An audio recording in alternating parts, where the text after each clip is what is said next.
boys and girls. Welcome to the Cool Kids Lunch Table podcast with PJ and Mike. Now, please find yourself a seat at their table. Hey guys, I'm Mike. I'm PJ. And today we're going to be discussing and reviewing Christopher Nolan's Oppenheimer and just an overview of Christopher Nolan films. We're not ranking them, we're just going to discuss his kind of his catalog briefly. But yeah, I'm going to review Oppenheimer. I saw it this past week, so I'm kind of excited to... I know, PJ, you have not seen it yet, but I have not seen it yet. I would like to see it. The only reason I haven't seen it yet is I struggle to pay for Christopher Nolan movies because I find myself disappointed more often than not. Right. So that's why this is right. So I'm and folks, later in our in the future, I should say, we're going to be doing more of a ranking of Christopher Nolan's Batman trilogy and other stuff too. So that's in the later in the future. But for today, we're going to just talk about Oppenheimer style. Cue Gundam style.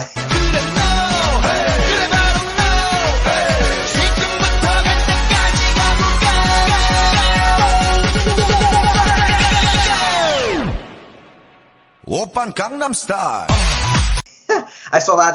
I thought of that, and all of a sudden, like everyone else is doing. I guess we all great minds think alike with that kind of thing. But PJ, we always start off with a childhood memory. So, what was the first Christopher Nolan movie you saw?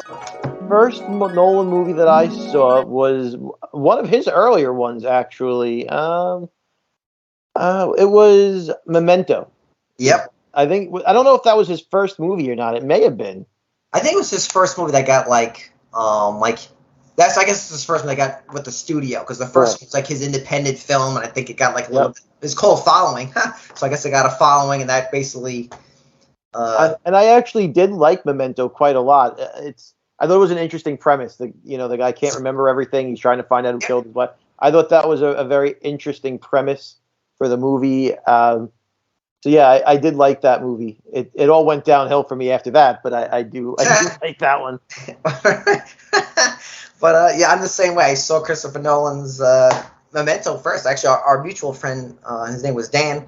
He was saying like, "Yo, I heard about this movie. It's actually played backwards," and I was very intrigued. I remember I saw. I was like, "Whoa, this is good." I remember watching it. I saw it with Dan. Yeah, we might have all seen it at the same time. Together. Yeah, and I remember watching. I was like, "Oh wow, this is just really interesting." I never seen anything like that in the movie the way it was told. But yeah, I mean, he went off to really obviously he's in my opinion, one of the best directors. Or I know maybe I think it's clear that I may have been a big fan of him, but I think he's one of maybe the last directors where like people go to the theaters just to see his movie, kind of like a Quentin or a Spielberg or even a David Fincher kind of type, So he definitely has a big following. I will say that, and I think from a technical standpoint, he is a good filmmaker.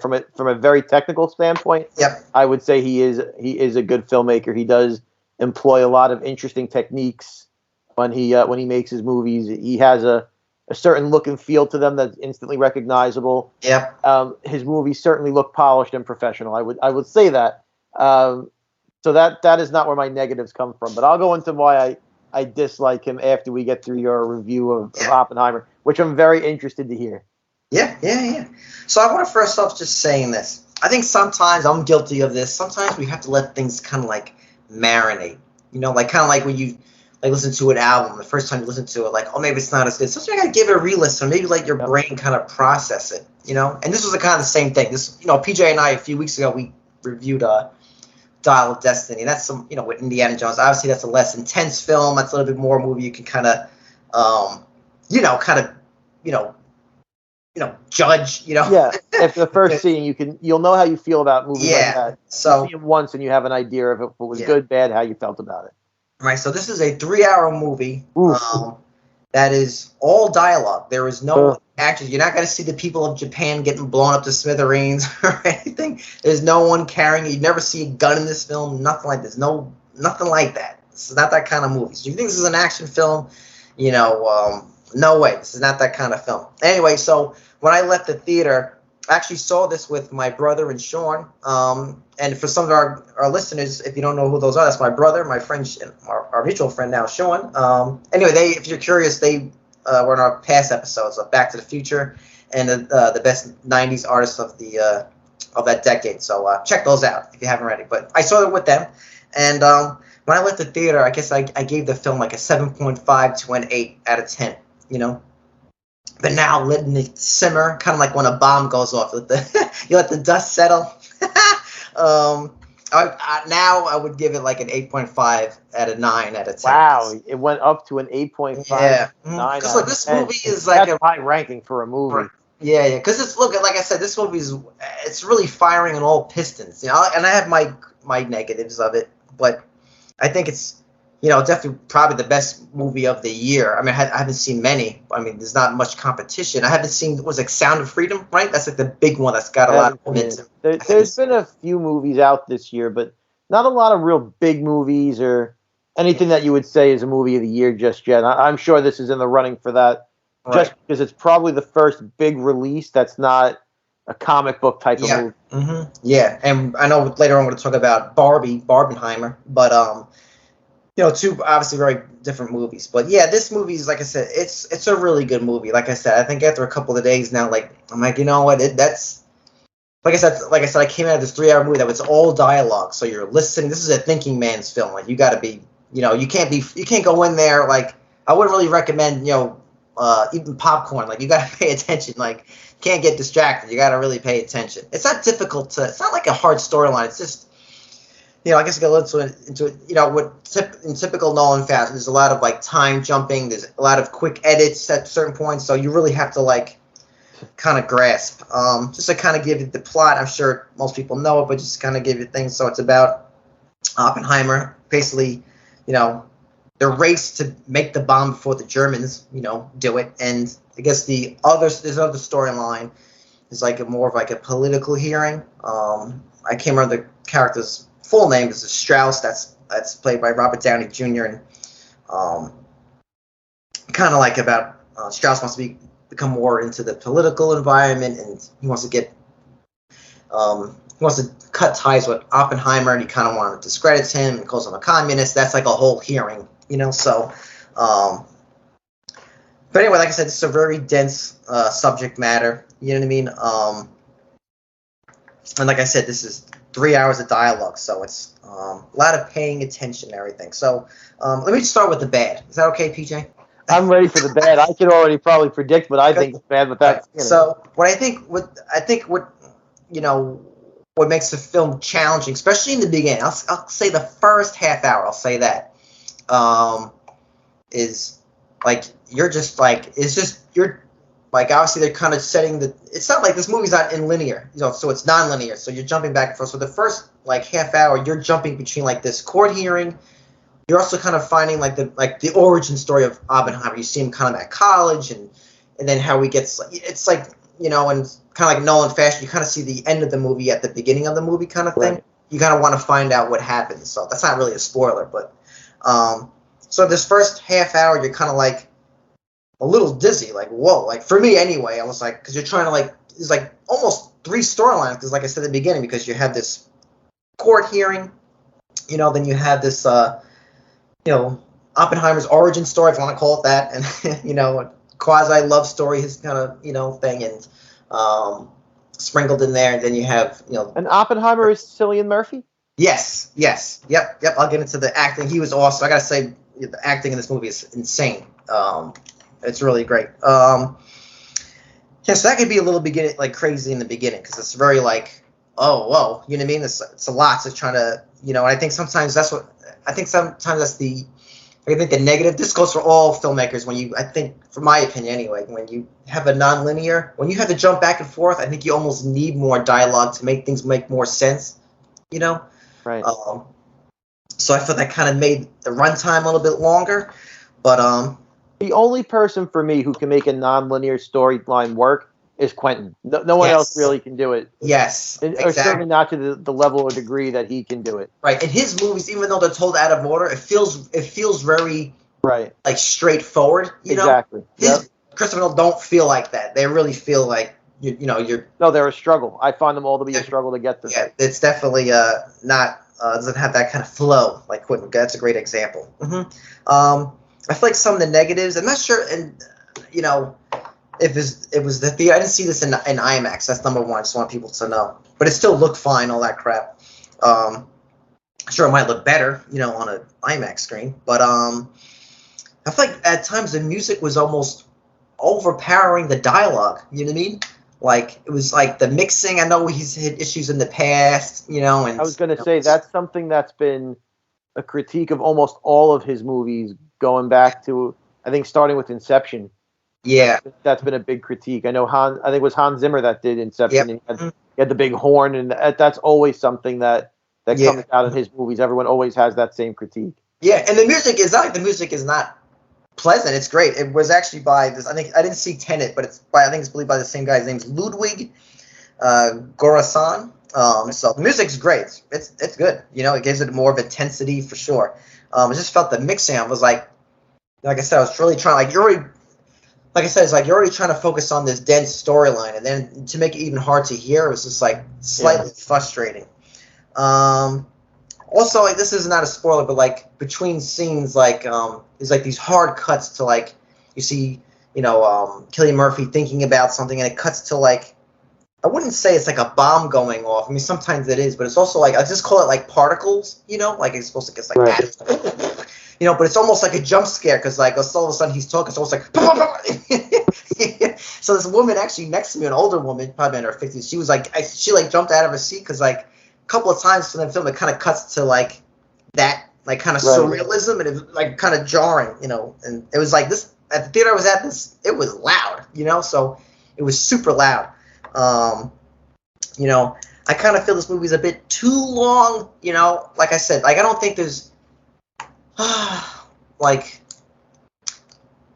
I'll say this. So there's one point in the film where, like, I don't really want to spoil. I mean, you see the bomb go off. You don't. It's a test footage. It's like they're testing the bomb. They call it the Trinity test. That's when they do a test. Right. So once that kind of happens, that's not, like I said, that's not a major spoil. You knew that already. But then I guess almost like it's like like you almost feel like I knew, I'm like, okay, we got to finish this second storyline with the court, and anyway, it was like another hour. You know what I mean? So a part of me felt like, long for any movie. I don't have the attention span for a 3-hour movie. I felt it was a little bit too long, but a part of me said, well, how would you edit this? And right. I mean, I guess that's the tricky part. I mean, whoever, I'm not sure if I'm assuming Christopher sat down with his editor. I'm not sure who it is, but this, I think it would have. Wow, it's just. I edited some of my short films, and I was exhausted. We edit our videos. Right, exactly. And we're exhausted. I can't even imagine. No, it must be a nightmare to sit through an editing session. That probably takes forever. Man, like you said, Pete, that was a great example. Like Quinn's movies, even though they're told out of order, it just more has a linear feel to it.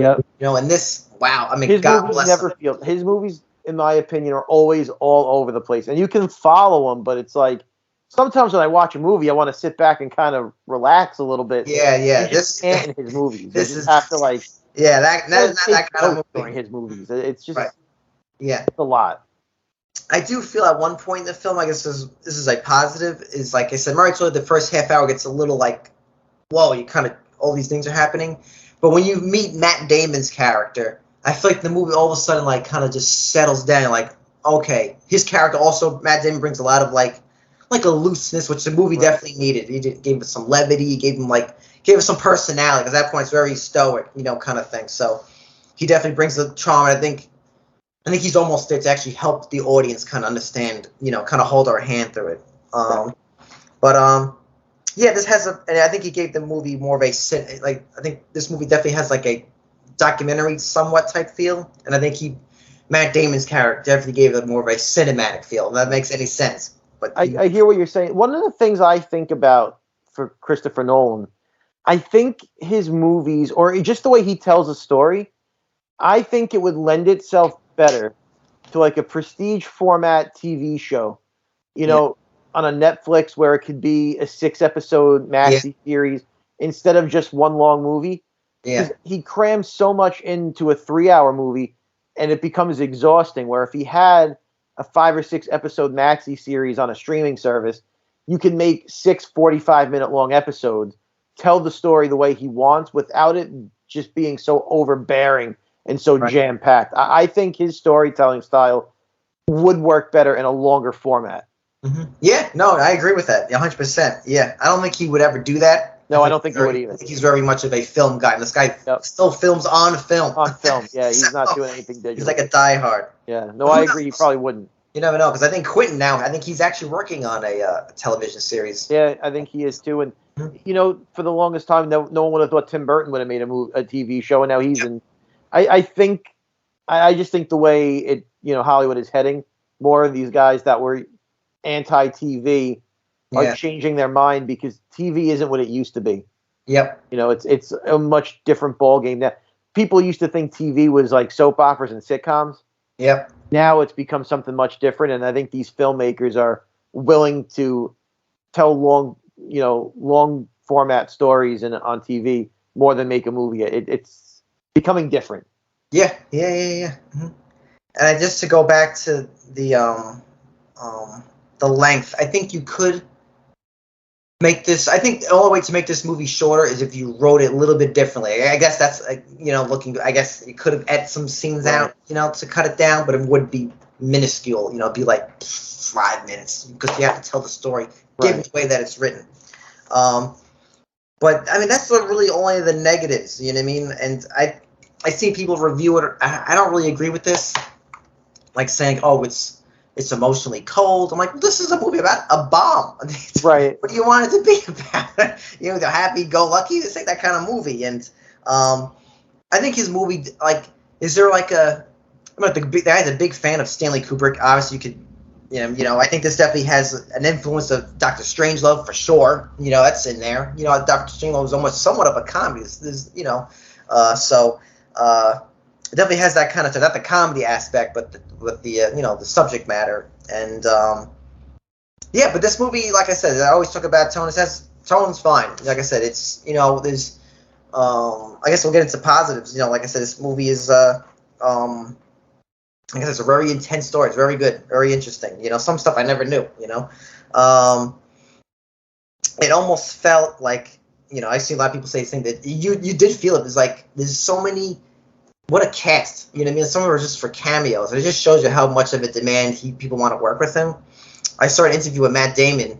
He told his wife, his wife asked him, look, I want you to take off from acting this year. Maybe they want to go on vacation, And he says, honey, I will do it. But if Christopher Nolan, for some reason, reaches out to me, I got to do it. She said, fine. Luck would have it. I guess there goes their vacation. But maybe now he's going to take a break, Matt Damon. But anyway, I just wanted there's so many to name, but dude, I mean, not only is it a dream team of actors, but they all acted well. This is like a masterclass. Everyone was firing all pistons. And Cillian Murphy, the guy's definitely going to be nominated for an Oscar. He was awesome. He was always his whole career. He's amazing. That guy. Robert Downey Jr. He was great. He's such an interesting choice for a movie like this. He has a lot of range as an actor. But you don't always see him in these real serious type of roles anymore. Yeah, and I think, look, he doesn't need to do movies. I mean, he's made his bazillions, but obviously he wants to do a movie like this. He reminds me of his character, especially towards the end. He reminds me of Peter Sellers, the guy in Doctor Strangelove. So almost kind of somewhat looks like him, but he was great. Emily Blunt, I think she's one of the best actresses of today. She was awesome. Florence Pugh, she was great. She has a small role, but she's awesome. Gary Oldman's in it for a short, hot second, but he was awesome.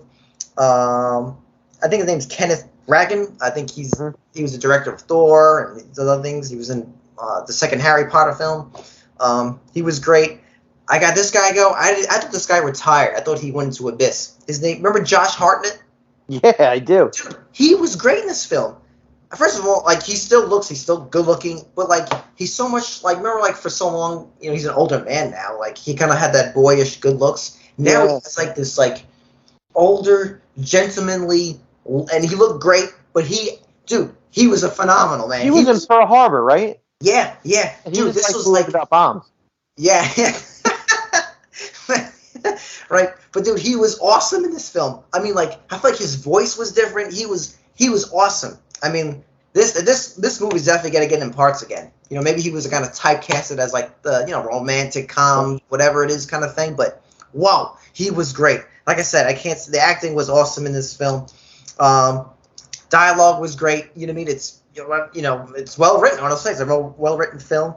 I do like this. There's a lot of surreal moments. Like I said, some of those things, like I said, with the particles and the bombs going off, it could be a little jarring, maybe because the music was kind of like poof, Right. you know.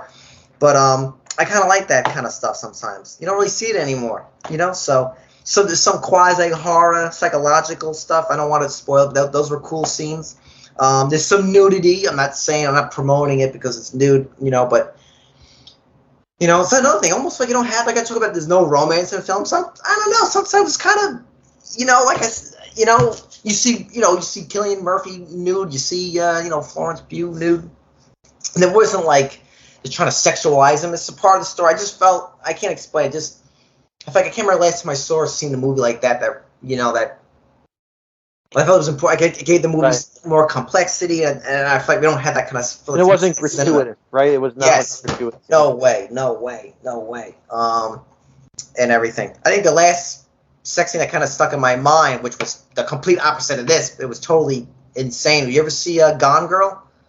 Yes. Mm-hmm. Well, that's the part when she kills that was wild. But that's nothing. That's not this movie. Not this movie. But, that's the last movie I can think of that like a nudity scene that was like, whoa. This movie was like more of like obviously a part of the character and everything. I really like the ending of this movie, kind of like Nolan fashion, where the it ends where it begins kind of thing, and it's like like a reveal, kind of remind me of like the Prestige kind of thing. And I like I said, given like I know there hasn't been many movies out this year that's in this kind of caliber, you know what I mean? Mm-hmm. It's probably the best movie of the year. Like I said, it's like I guess I would recommend if you're a Christopher Nolan fan, see it. If you're into like these kind of movies that are like very like if you like 12 Angry Men, my brother kind of gave that was his. I know in other podcasts and Red Letter Media they kind of did the same thing. It kind of has that tone like Red Letter. Oh my God, 12 Angry Men kind of feel and. I really can't break its balls. Like I said, it's for what it is. It excels for what it is, and I think, especially movies, you're at its best when you know what you are. And this movie knows what it is. This is a movie about this man who made this bomb, who got into this scenario with this other guy, and that's it. But it's a very good movie. I would definitely recommend it. If you want to see, I'm trying to think, for someone like you, PJ, maybe I would probably say see it at home, Right. That's what I didn't see it in the theaters. Yeah. I do want to see it because I think the whole Oppenheimer story is very interesting. Yeah. Oh, so I do want to see it, but I said I know if I go to the theaters and I spend this much money to go to the theater, I'm probably going to leave feeling the same way I do every time I watch a Nolan movie, and I just couldn't bring myself to sit through it. But I do want to see it just based on the story alone. The Oppenheimer story is so interesting. Yeah. It's so important to history. Yeah, and it's a really, like I said, it's a really well-made movie. So I would recommend it. Like I said, I still stand by it, 8.5, 9 out of 10. Very, very good. Very, very good. Like I said, don't walk into this movie expecting action. This is a dialogue, 100% dialogue-heavy film. Well, I would say that of all of his movies, and people don't agree with me. I don't think any of his action-y movies are very action-y either. So you made an interesting point a little bit earlier. You were talking about it's very dialogue-heavy. And you were saying how it's very people were talking about the tone of the movie and saying it's very flat. I obviously haven't seen Oppenheimer, but just talking about his other movies, right? I describe his movies like if you were to compare his movies to a piece of silverware, his movies to me are a butter knife. Okay? I don't know how else to put it. Like they're dull. I find them all to be dull. And again, not a technical standpoint. When you look at his movies, they look great. I'm just talking about I don't feel like he ever fleshes out his characters. I think he comes up with a premise and he comes up with an idea for a movie. And this is just the impression I get of his movies. He tries to let the idea and the premise and the theories that he's come up with be the star of the film instead of making the characters interesting enough to carry those ideas out. Yeah. So I never connect with the characters in the movies that he puts out. And if you can't connect with the character, it's very hard to sit through. And all of his movies tend to be on the longer side. It's tough to sit through 2.5, 3 hours of a movie if the characters are dull. And that's kind of how I feel about most of his movies. and I'll take Tenet. I don't know if you said you hadn't seen Tenet. I haven't seen that yet. I had to watch Tenet 3 times, and that was oh god, it was here's why. The first time I had to watch it, I fell asleep. I said I couldn't do it. I started too late in the evening to watch that movie, and I fell asleep on it. So then I said I'll try again to watch it, and then the second time I just kept getting distracted by anything that wasn't that movie because it just wasn't holding my attention. And then the third time I forced myself. I'm like, I'm going to watch this movie. I'm not going to get distracted. I'm going to sit in front of this TV and get through it. And I did. And it was just so laborious to get through that movie. And by the end of it, I'm like, I didn't care about any of that movie. I couldn't even tell you now what the plot of it was. There's a machine and they go in the machine and they don't actually ever explain where the machine comes from or how it works. It's just go through the machine and pop out in reverse. It was very pretentious. All of his movies think so highly of themselves, and I don't find they have the substance behind it. The same thing with like Inception. I know people love Inception. Right. Yeah. I watch it and I'm like, oh, it's a movie about dreams because we're all sleeping. Of course, it's a dream within a dream. You dream about that movie because you fall asleep watching it. The next thing, I was watching that movie, and the next thing I know, we were on a snowy mountain. Right. I'm like, why am I here? Why are we on this snowy mountain? How did we get to this? What are we doing? Oh, now we're in some exotic hotel land, and we're looking at it. Oh, now we're here. Like there was no connective tissue to that movie. I just felt like it was ideas for scenes that he thought would be cool, and he popped them into a movie. Didn't care about how the characters got to where they were. Didn't explain why the characters did what they do. And I feel that way about most of his movies. Like I said, I did like Memento quite a bit. But then I think back, I'm like, all right, well, that was another movie in reverse, out of order. He's sort of a one-trick pony. Is every movie going to be that he finds a new, interesting way to tell something backwards? Like he's not doing different things. I don't know. Again, technically great. Storytelling-wise, falls flat. Like I said, if he is a kitchen utensil, he's a butter knife to me. Right. That's dude, and PJ, that is a very, very, very, very fair critique on, because I think I agree with a lot of those points. I agree. I agree with all of that. I think what makes him special for me is I think his storytelling is very much like influenced by Stanley Kubrick. His films can be very devoid of I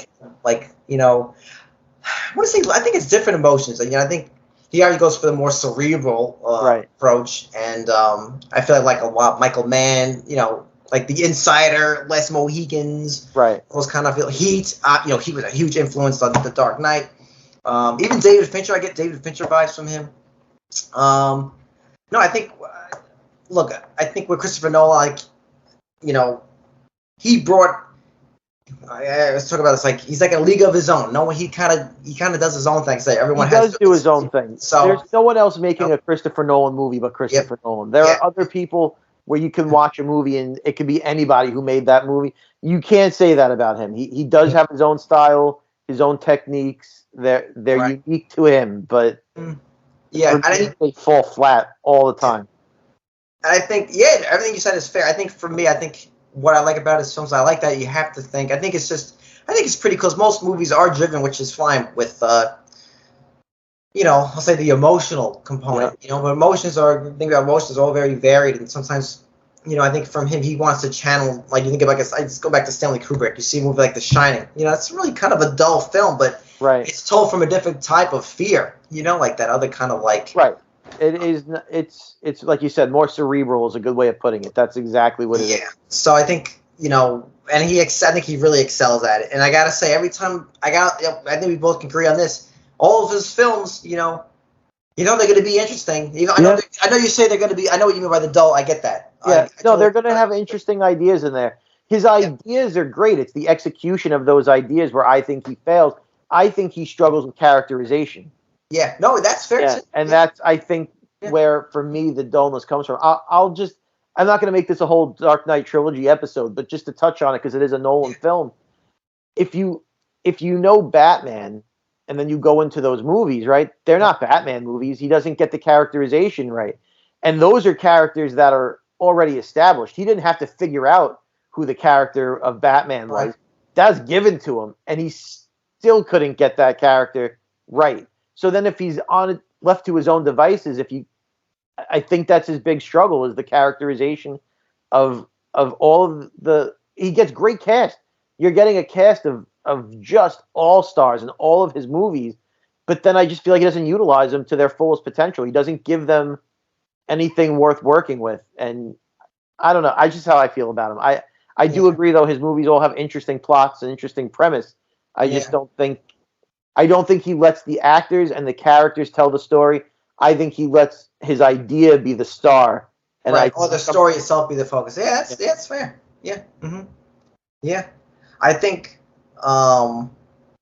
just slightly kind of not switch gears, but I'm just thinking about his catalog of films right now, and for me, I'm just thinking about them. I'm trying to think of them in order, but like I never saw Following, but like Memento, like we'll go down like great film. I recommend that. I would too. I would absolutely recommend that movie. I think his next film. This is a forgotten gem if you never saw Insomnia? it. Yes. It's another good movie. I do like Insomnia. Yeah, and I think I think I'm trying to pinpoint here is the writings. I think some of these he wrote with his brother. I think I think some of the better, maybe the ones you're more into are ones both based off books. Like, right. But Insomnia is great, folks. You haven't seen that movie? It's with Al Pacino, Robin Williams. Robin Williams is great. And what's her name? Oh God, what's the girl from $1 Million Baby? What's her name? Hilary Swank. Hilary Swank. That's a great movie, folks. Check that out. I think it was Batman Begins. I like Batman Begins a lot. If I never see Batman Begins again, it would be too okay. I think after that, I'm going by memory here. I like The Prestige. So The Prestige was a movie I wanted to love because I'm into the whole magic idea. But I think the idea was there, and the plot could have been something very interesting. But then I think it just fell apart in execution. I couldn't get into it. And again, I think the characterization was very flat, very dull. The concept, I think, of The Prestige, out of all of his movies, I think the concept of The Prestige might have been his best. Yeah. And the movie fell apart for me there.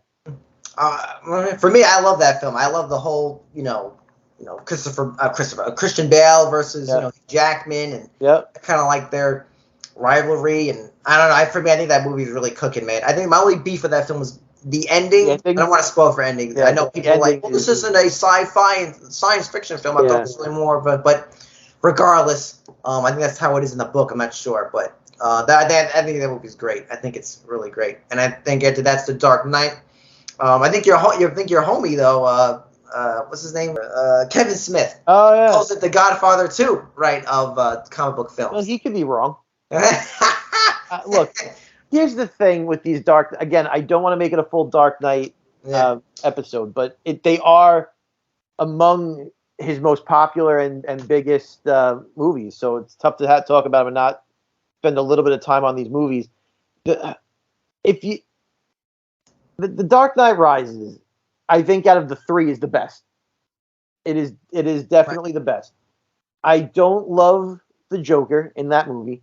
I know, shock or boo. I know, he's not the Joker to me. He doesn't come across as the Joker. I think he's a great character for a movie. The way Heath Ledger crafted that. If you didn't call that character the Joker, if that character's name was anything else, right? And you watch that movie, would you watch that and say this character is very reminiscent of the Batman villain, the Joker? Yeah, but I think I was talking about the tone, like we just talked about Christopher Nolan. This is a guy, like, he's not gonna make like a Tim Burton-y kind of guy. But you were hired to make a Batman movie, so then right. But he made a true. That movie's like a true. That's like a it's really a crime thriller, if anything. It's that. I just feel like if you're making a Batman movie, then the characters in that Batman movie should feel like the Batman characters. And for me, if that guy was wearing, instead of wearing all black, let's say he wasn't wearing all black, he was wearing a different color, and his mask didn't have pointy bat ears on it, okay? You would not watch that movie and say, this guy reminds me of Batman, because it doesn't. it just doesn't remind you of Batman. He has none of the characteristics of Batman. That Joker has none of the characteristics of what makes the Joker. And that's why I don't love those movies. I think they're actually probably some of his best movies if it wasn't a Batman movie. Right, okay. Fair. I think as a Batman movie, they fail. The Dark Knight Rises, the third one, is borderline awful. I mean, the plot of that movie is so ridiculous. I mean that's definitely the weakest out of them, but I still enjoy that movie. I think people pick on it way too much. That movie's that is not a bad movie though. That is not a bad movie. Oh, I think it's awful. Tom Hardy's Bane is painful. There's a video online on YouTube. If you haven't seen it, you should look for it. But is that the where they put his voice with like eating bagels and everything like that? Yeah, that's hilarious. Yeah, and it's so funny because it's so true. That's how that movie plays. Right. I also what I do like about those movies is they really take the plot of the 1966 Adam West Batman movie and they sort of base those movies on that. Okay. Yeah, I do appreciate that he went back and drew some inspiration from those Adam West movie. I do appreciate that he did that. I think Anne Hathaway is probably my favorite Catwoman. Wow. So give her that. I think she was great in that role. In terms of who's the best one, I mean, Michelle Pfeiffer. Yeah, absolutely.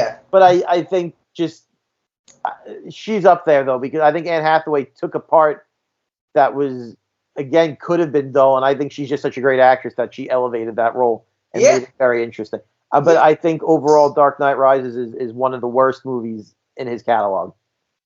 Right, I think that's fair. Like I said, we'll go in a deeper dive in the future. You know, I kind of want to just ramble off, but I disagree with some of those. But I think after that, I think these next couple of films are important too. I think they changed the game in terms of all cinema now. Is Inception, Interstellar. I haven't seen that. Interstellar is cool. I think that's actually a little. That movie's not as. I think it's very good. I think it's a little bit on the weaker side at certain points, but that movie's very good overall. Like I said, Inception, Interstellar, Dunkirk, which is a great war film. You know, really good. I feel like Dunkirk is one of his best. You can rival this is better than Oppenheimer. But I want to talk about Inception real quick, and not about the movie. I just want to talk about the impact of that movie on. I feel like everything. You know, it changed. Yeah. If you didn't have Inception, you wouldn't have Doctor Strange. No way. If you didn't have Inception, I mean, it changed video games. There's so many things that people talk about. You know, I think Rick and Morty somewhat made a goof on it, like a simulation within a simulation. Yeah. but that movie. The Rick and Morty episode is better than the movie. Right. But I'm just talking about for real though. I just want to. I guess right now, PJ, I want to just kind of focus on like Christopher Nolan has impacted. I mean, look, we know Hollywood is you know, whatever's popular, they take it and they just duplicate it, man. They just clone it, you know. And I think like just real quick. So you have Inception, that whole idea about dream within dreams, even the effects of like things going like this and that. Yep. You know me, like Christopher Nolan, this is his thing, but everyone kind of stole it. Like I like when we have opening credits. He kind of doesn't. He shows the main title at the end. Yeah. Spider-Man does it now. You know, Far From Home, they're doing it. He's a trendsetter. I mean, that's not his fault. That's just no. Hans Zimmer with the it's in everything. I mean, wow. I mean, I think Christopher Nolan made Hans Zimmer now. Because, I mean, Hans Zimmer was already huge. He already did Lion King. He did Gladiator. He did great soundtracks. The guy was always talented. But he wasn't a household name. No way. He made him. No, I agree with that 100%. Into that, and a lot of people steal from Christopher Nolan now. Even like if you didn't, they even said it.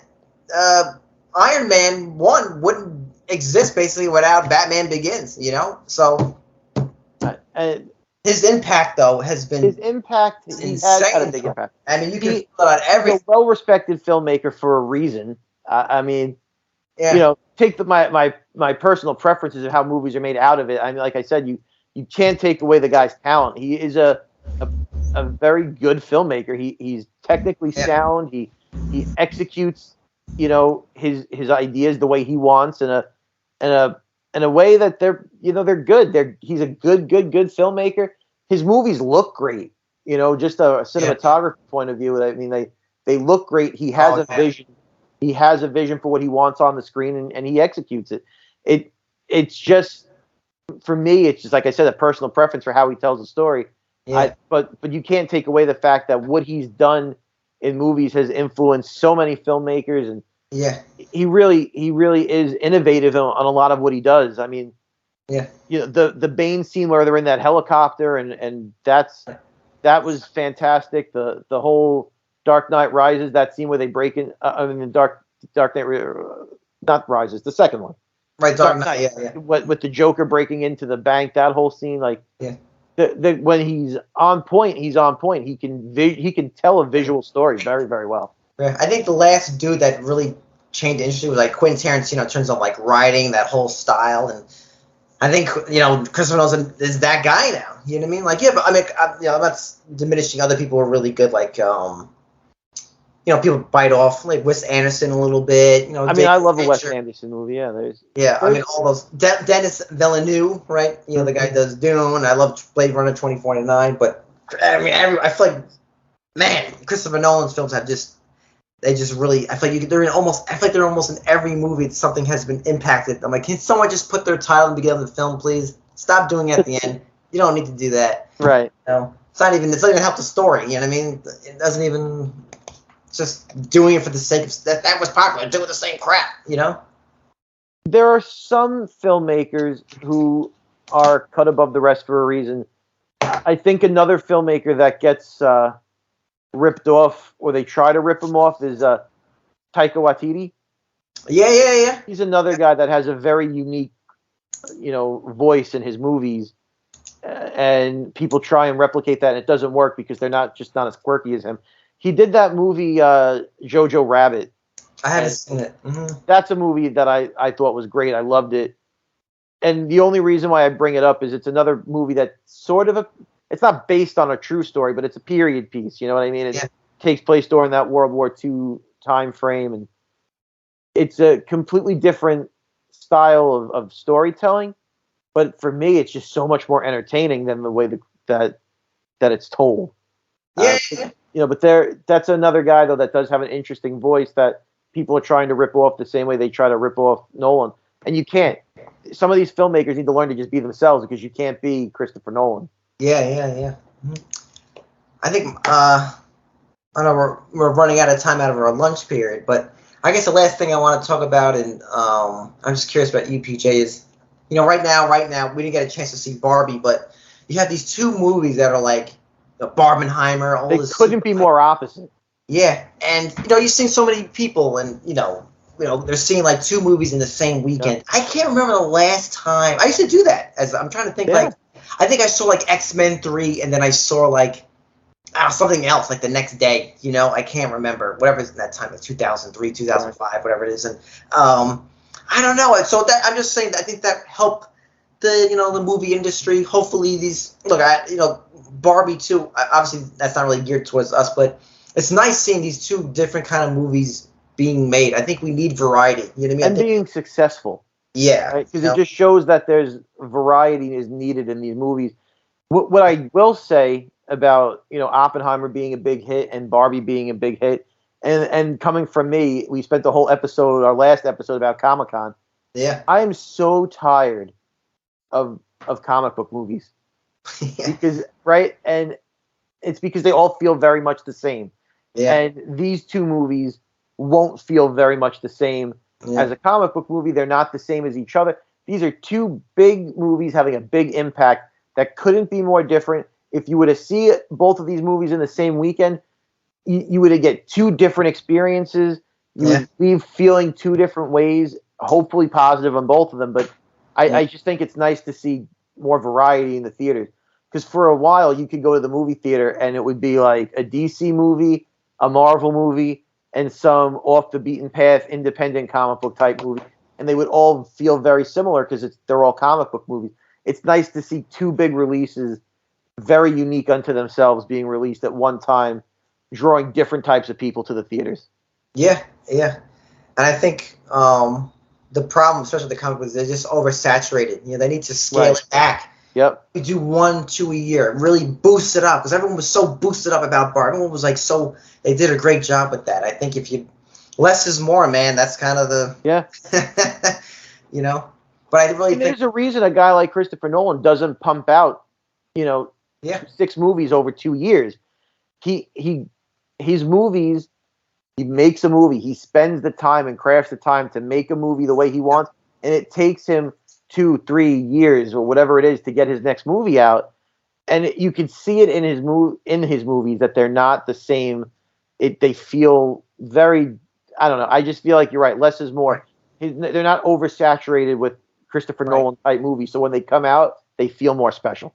Yeah, and I think actually you make a good point too. Is like, I think you could tell when a movie took its time to be made. Like Barbie, you could tell they took their time to be made. Yep. And that's like, hey, Avatar didn't come out for 12 years, man? Something like that. It was insane. Whatever it was. But hey, sometimes I understand these studios that want to make money, which I get. I always say that. I get it, but but sometimes, if you take your time, you'll get it back. And I might start a new trend. I'm not going to get a bunch of movies about making the H-bomb, but but you might get more variety. You might get maybe more war movies, or maybe you get, I don't know, something just different, And the other thing is, these movies, and Oppenheimer is going to make just a shit ton of money for the studio, and they're going to make money off of it. Just look at Warner Brothers, right? How many of their movies have they pumped out in a relatively short amount of time, and they've all been giant flops? The Flash, giant flop. Harry Potter ones too. Harry Potter ones. Well, the Fantastic Beasts, I should say. The Fantastic Beasts. They're not making any money, but you keep pumping them out, and you're losing money on all of them. So why not take your time, release one movie that's really good, and it's going to get a big amount of money for you? Why not do it that way? Isn't that better than having a bunch of unsuccessful films? Yeah, and then you can test the market. Okay, this is what people want, and then you can plan ahead. And I think this movie Oppenheimer was cheaper to make than Indiana Jones, the Flash, and it's they make a ton of money. Yeah, or even Barbie. I don't think Barbie was, I don't know how much that was made, right? But I can't imagine it being, tons of expensive to make. Right. It couldn't have been. It's making tons of money, and I mean, I've only seen the trailers, but it doesn't look like they pumped in a huge budget to make that movie. There's no big CGI effects, big stunts. Yeah. Yeah. Mm-hmm. But PJ, thank you for listening to my. I will watch Oppenheimer. I think like I said, I guess to conclude it, like I said, folks, if you're into Christopher Nolan, you'll like it. If you're if you're into history, you'll definitely enjoy it. If you're very much of a film lover and want to experience this kind of movie, check it out. If not, I would recommend seeing it at home. You might probably like it more if you watch it from home. You can take your time. Maybe watch 2 hours, take a break. You'll know, trust me, folks, you'll know when that third act comes. Hit pause, eat a sandwich, come back. You'll definitely enjoy it more. So, but it's a very good movie. I definitely recommend it. One of his best, really, on all firing pistons. I don't know about in terms of entertainment. It is entertaining in a different kind of way. This isn't I know you're not into Inception or the other ones, but like I said, this isn't like an action film. But anyway, I still recommend. Very good film. Mm-hmm. Awesome. All right, folks. Well, thanks for always checking us out, and we'll see you in the future. Same time, same table. Have a good one.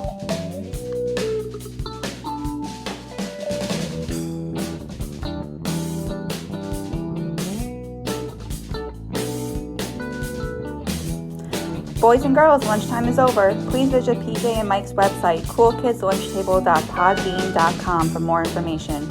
Follow the boys on all social media apps. Just search Cool Kids Lunch Table Podcast. Now get to class before you get detention.